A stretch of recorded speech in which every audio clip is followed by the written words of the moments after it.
There are infinite options when designing the front and back cover of our photobook. Today, we're going to explore one. The design of this photobook is based on a photo. We have also included some elements to decorate it. Let's see how.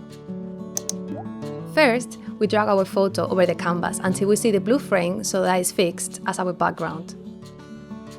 We write our text on the cover and we center it. As you can see, here it's difficult to distinguish the text. To make it stand out from the background, we're going to use a fill box. Send it to the background and lower the opacity.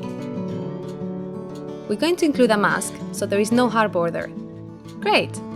For the back cover, we're going to use a marine clip art. We center it